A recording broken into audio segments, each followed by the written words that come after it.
हमेशा एक बार की बात है, एक लड़का था जिसका नाम था जॉन। वो हमेशा अपने काम में बहुत बिजी रहता था। जॉन अपने कलीग से आगे निकलने के लिए बहुत मेहनत करता था। वो अपने प्रोजेक्ट्स में और ईमेल्स का रिप्लाई करने में पूरी पूरी रातें गुजार देता था। इसकी वजह से उसकी बहुत नींद सैक्रिफाइस होती थी। बहुत टाइम तक ये चलता रहा। फिर एक दिन जॉन ने रियलाइज किया कि अब उसे भूलने की आदत हो रही है और वो छोटी छोटी बातों पर गुस्सा करने लगा है। फिर भी जॉन इन चीजों को हल्के में लेता था। टाइम चेंज होता रहा, लेकिन धीरे धीरे जॉन की सेहत खराब होने लग गई। उसे सर दर्द और चक्कर आना स्टार्ट हो गया। फिर भी जॉन की कोशिश यही रहती थी कि वो अपने बाकी सारे कलीग से हमेशा आगे रहे। लेकिन फिर एक दिन ऑफिस में जॉन बेहोश हो गया और उसको तुरंत ही हॉस्पिटल ले जाया गया। जब उसे होश आया तो डॉक्टर ने उसे बताया कि उसकी नींद ना पूरी होने की वजह से उसका पूरा शरीर गंभीर रूप से कमजोर हो गया है, जिसकी वजह से उसे बहुत ही जल्दी बीमारियां लगती रहेंगी। जॉन इतना ज्यादा काम इसलिए करता था क्योंकि उसे लगता था कि वो जितना ज्यादा टाइम बाकी चीजों से बचा के अपने काम में देगा, उतना ही वो सक्सेसफुल रहेगा, बिना ये सोचे कि इसका उसकी हेल्थ पर क्या असर पड़ रहा है। लेकिन टाइम मैनेजमेंट की ये थियरी काम नहीं करती। इसके लिए फ्रेडरिक टेलर ने एक एक्सपेरिमेंट किया। फ्रेडरिक टेलर,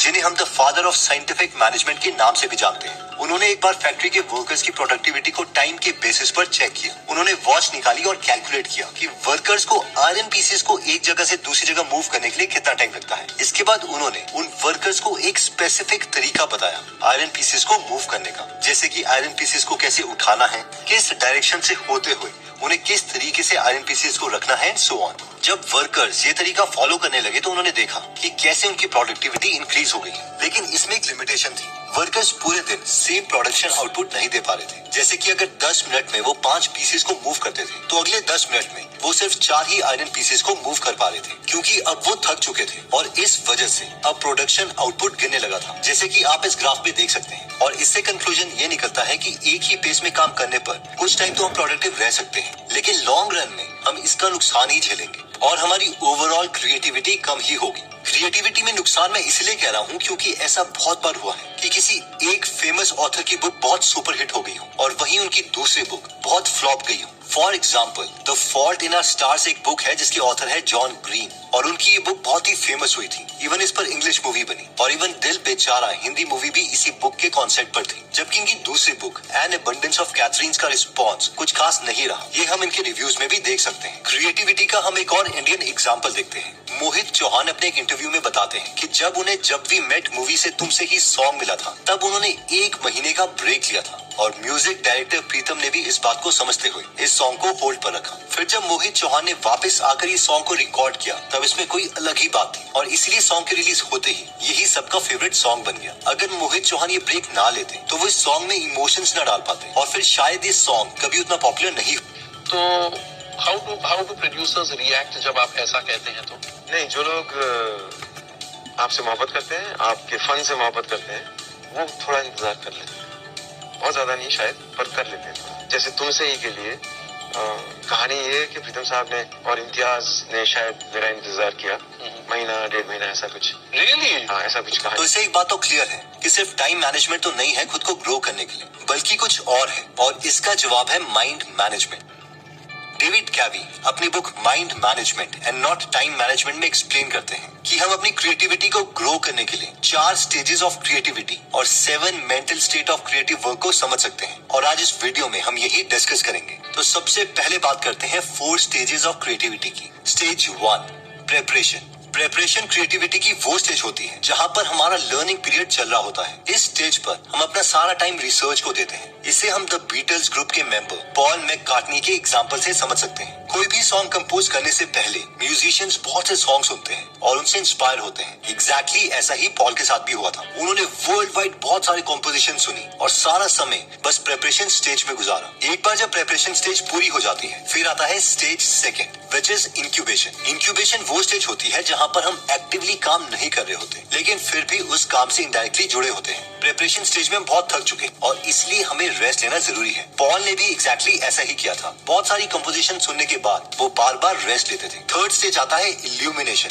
इल्यूमिनेशन तीसरी ऐसी स्टेज है जहाँ पर हमें हमारी आहा मूवमेंट मिलती है। आहा मूवमेंट का मतलब है कि अचानक से आपको कोई डिफरेंट थॉट आ जाएगा। जो हमारी प्रॉब्लम का हमें सोल्यूशन दे देगा, स्पेशली तब जब हम किसी काम को कर भी नहीं रहे होंगे। अब एग्जाम्पल के लिए, जब पॉल इंक्यूबेशन स्टेज पर थे तभी वो इल्यूमिनेशन स्टेज पर भी पहुंच गए। पॉल जब सो रहे थे तो उनके दिमाग ने पुराने सारे सॉन्ग्स को कंबाइन करके एक नई मेलोडी बनाई। जैसे ही पॉल नींद से उठे, उन्होंने झट से उठकर उस मेलोडी के कॉर्ड्स को नोट डाउन कर लिया। उसके बाद उन्होंने जो एक्शंस लिए वो है fourth stage, which is verification. जब पॉल ने कॉर्ड्स को नोट डाउन किया, उसके बाद उन्होंने बहुत सारे लोगों को ये मेलोडी सुनाई। सिर्फ नोन्स को ही नहीं बल्कि अननोन लोगों को भी। वो जानना चाहते थे कि कहीं ऐसा तो नहीं कि मेलोडी पहले से ही एग्जिस्ट करती हो, और उन्हें वही सोते हुए सुनाई दी। सबसे पूछने के बाद उन्हें पता चला कि ये ओरिजिनल मेलोडी है और पहले कभी भी किसी ने इसको नहीं सुना है। इस कंफर्मेशन के बाद पॉल इस सॉन्ग को फाइनली रिकॉर्ड कर लेते हैं, और यही है वेरिफिकेशन स्टेज। यहाँ पर हमारे काम को वेरीफाई किया जाता है, पता लगाया जाता है कि हमारा काम सोर्सेज के हिसाब से सही है या नहीं, और हमने इसे सही से मेंशन किया है या नहीं। जब फाइनली ये सॉन्ग रिलीज हुआ तब ये ब्लॉकबस्टर हिट हो गया। इस सॉन्ग का नाम था येस्टरडे। अगर एक बार आप 4 स्टेजेस ऑफ क्रिएटिविटी को अपनी लाइफ में ढाल देते हैं तो हम पर्सनली तो ग्रो कर ही सकते हैं, लेकिन साथ में अपनी ऑर्गेनाइजेशन में भी लिंचपिन बन सकते हैं। पर ये लिंचपिन एग्जैक्टली है क्या? इस सवाल का जवाब ढूंढने के लिए आपको जाना पड़ेगा गीगल एप्लीकेशन पर। गीगल ऐप पर अवेलेबल है ये book, linchpin, are you indispensable. यहाँ पर आपको इस बुक की हिंदी में डिटेल्ड ऑडियो बुक समरी मिल जाएगी, जिसे हम आराम से सुन सकते हैं। यहाँ पर 180 से ज्यादा book Do you know Accent में फ्री में अवेलेबल है, जिन्हें आप सुन भी सकते हैं और पढ़ भी सकते हैं। तो अगर आप इस एप्लीकेशन में इंटरेस्टेड हैं, तो इसका लिंक मैं डिस्क्रिप्शन और फर्स्ट कमेंट में दे दूंगा। अब जब हम क्रिएटिविटी की स्टेजेस को समझ चुके हैं, तो हमें ये समझना पड़ेगा कि किसी भी क्रिएटिव काम को समझने के लिए हमें 7 क्रिएटिव मेंटल स्टेट से गुजरना होता है, जिसमें फर्स्ट मेंटल स्टेट आता है प्रायोरिटाइज मेंटल स्टेट। इस स्टेज में हम अपने थॉट्स को ऑर्गेनाइज करने के लिए खुद से 3 सवाल पूछते हैं। जैसे कि डेविड बताते हैं कि जब वो 1000 फीट ऊपर बिल्डिंग में बैठे हुए थे, तब उन्हें अपने बिजनेस के बारे में बहुत सारे थॉट्स आ रहे थे, और उन्होंने खुद से 3 सवाल पूछे। 1, मुझे क्या करना है। 2, मैं इस काम को कैसे करूं। और 3, मुझे क्या नहीं करना है। इन सवालों को पूछते ही डेविड को अपनी प्रायोरिटीज के बारे में पता चल गया, और ऐसा करने से वो प्रायोरिटाइज मेंटल स्टेट में आ गए। जब हम भी इन 3 क्वेश्चंस को पूछ के स्टेज में आ जाते हैं, तो फिर आता है second mental state, which is explore mental state. अपनी प्रायोरिटीज डिसाइड करने के बाद हम क्यूरियस हो जाते हैं, और इसी क्यूरियोसिटी की वजह से हम ज्यादा से ज्यादा चीजें एक्सप्लोर करना चाहते हैं। इस स्टेज में हम जितना हो सके उस टॉपिक के बारे में जानना चाहते हैं। फॉर एग्जाम्पल, अगर हमें कोई ऐसे लिखने को दिया जाता है, how did APJ Abdul Kalam became successful, तो हम इस स्टेट में इस सवाल का जवाब नहीं ढूंढेंगे, बल्कि हम उनके ओवरऑल कैरेक्टर को स्टडी करेंगे। जैसे कि उनका बचपन कैसा था, उन्होंने पढ़ाई कैसे करी, उनके इंटरेस्ट क्या थे।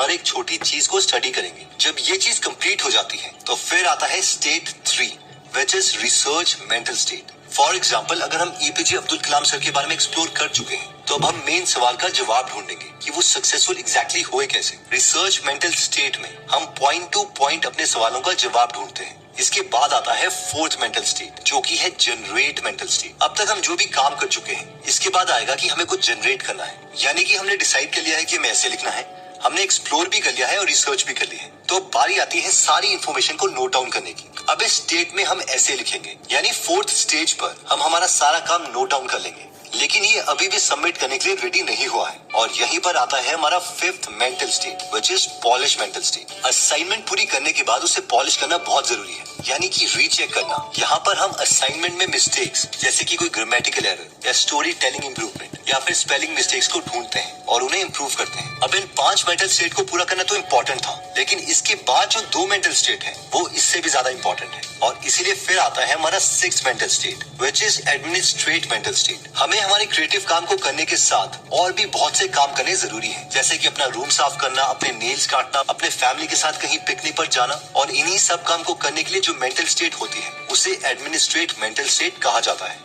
ये मेंटल स्टेट इसलिए जरूरी है कि अगर हम बाकी सारे मेंटल स्टेट में रहते हैं और इस स्टेट को इग्नोर करते हैं, तो इससे हमारी ओवरऑल लाइफ इम्बैलेंस हो जाती है, क्योंकि हम मशीन नहीं है। और इसके बाद आता है हमारा 7th mental state, which is recharge mental state. इस मेंटल स्टेट में हम अपनी थकान और बोरियत को दूर करते हैं, हम फिर से काम करने के लिए खुद को रिचार्ज करते हैं। इस स्टेट में हम कोई भी काम कर सकते हैं जिससे हमें खुशी मिलती है, जैसे कि फैमिली के साथ टाइम बिताना, अपनी फेवरेट मूवी देखना, या फिर बस रिलैक्स करने के लिए सो जाना। फोन की बैटरी खत्म होने पर हम उसको चार्ज करते हैं, लेकिन हमारी बैटरी खत्म होने पर हम यही सोचते हैं कि चलो थोड़ा और काम कर लेते हैं, अपने कलीग से अपने स्कूल के कंपटीशन से और आगे बढ़ जाते हैं। एक बार जब हम अपने दिमाग की इन्हीं 7 मेंटल स्टेट को अच्छे से मैनेज करना सीख जाते हैं तो इससे जो 4 स्टेजेस ऑफ क्रिएटिविटी है उन्हें पूरा करना भी आसान हो जाता है। अब ये सारी चीजें करने में थोड़ा वक्त तो लगेगा, लेकिन एक ऐसा टाइम भी आएगा जब हम इसमें इतने परफेक्ट हो जाएंगे कि हमारी क्रिएटिविटी ड्रास्टिकली इंप्रूव हो जाएगी। दोस्तों, ये सारे पॉइंट्स हमने अपने वीडियो में मेंशन किए हैं। अगर आप चाहें तो आप इनका स्क्रीनशॉट ले सकते हैं।